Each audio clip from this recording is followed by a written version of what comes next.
attendee finds his bearing. You know, recently we have had some challenges. There was a serious, and there is still a serious crisis of prices of petroleum products or fuel, if I may make it simple. To some extent, many of us, especially politicians, have localized this problem like it is a Kenyan problem alone.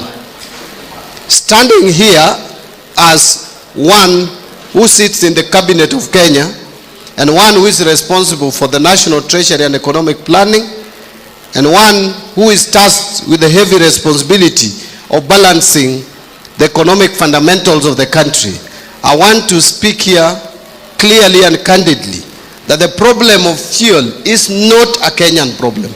This is a global problem. It's an international problem.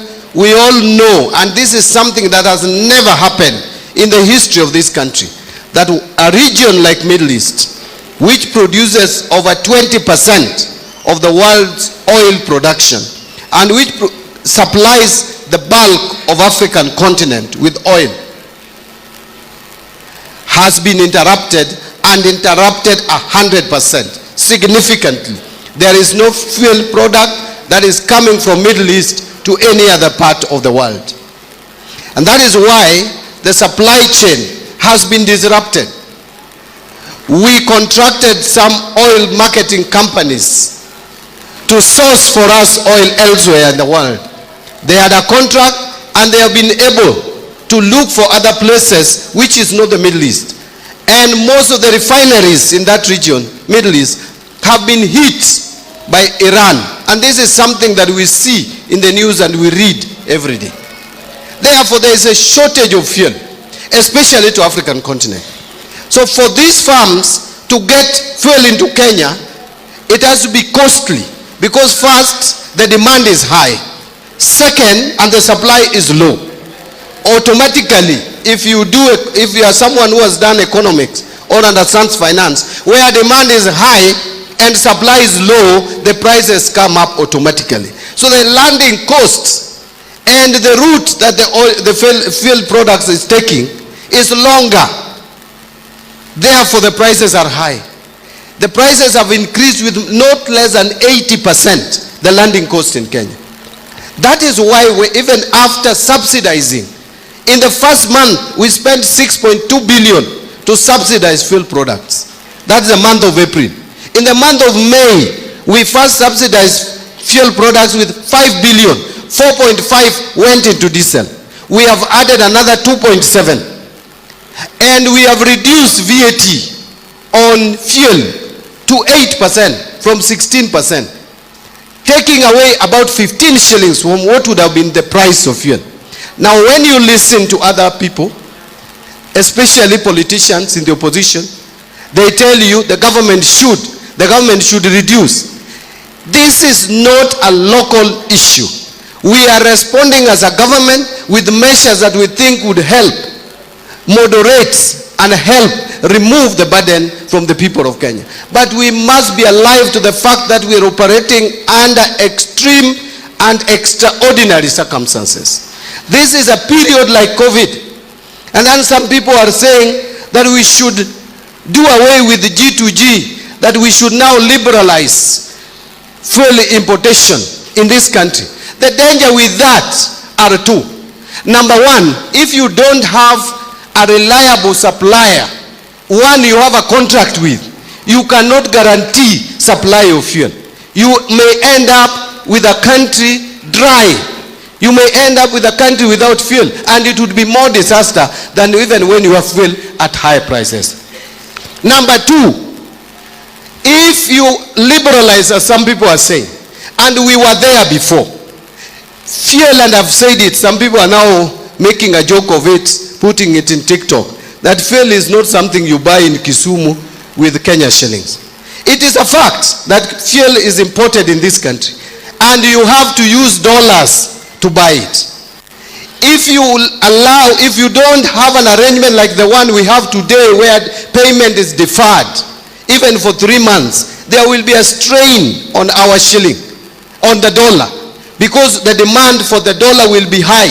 And once the demand on the dollar is high, the dollar will strengthen against the shilling and the exchange rate will rise. You will find that instead of shilling exchanging to the dollar at 129 or 130, it may go to 160, even 180.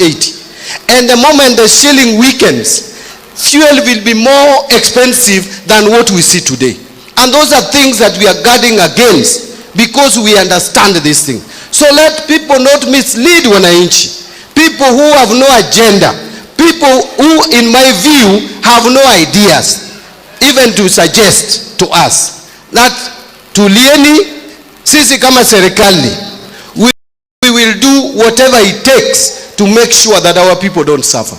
But you must understand that we are operating under difficult circumstances. Even the decisions that we are taking have consequences. When we reduce taxes, you should know that it goes into service delivery.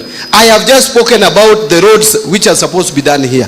Those roads would not be done if we don't get money, if we don't have taxes, if we remove all the taxes. We will not even be able to pay people salary. We will not even be able to pay security agents to secure this country. And therefore, let us sober up.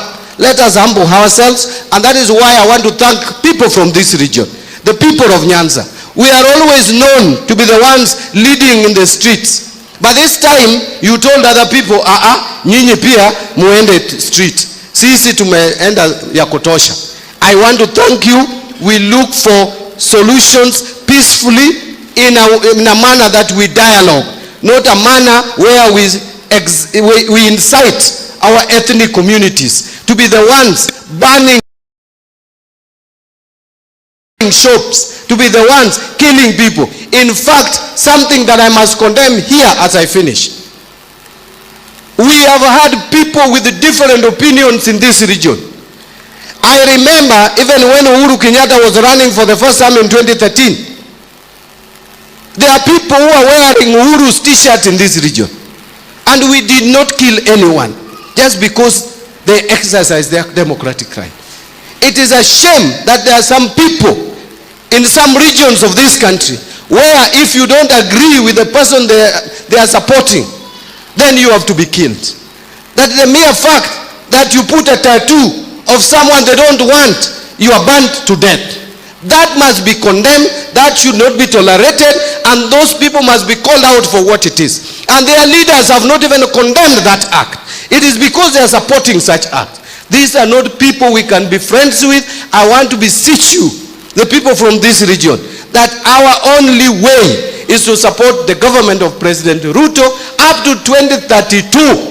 Because after 2032, we are ready to produce the 6th President of the Republic of Kenya. Yawa donge benda wacho. Donge kola lunga tanu meli. Atande bi. Wasa sudo ini mi dong.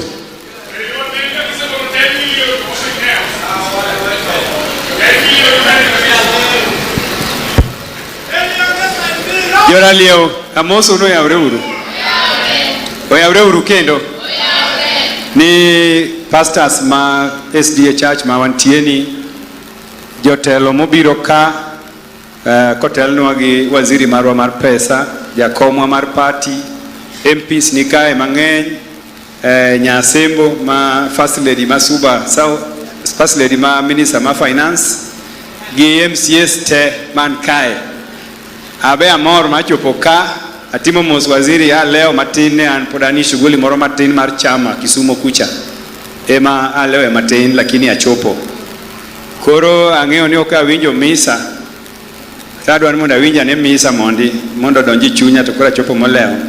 Koro pastors ang'eyo ni abro duogo chieng' moro kendo mondo alem kodu maber.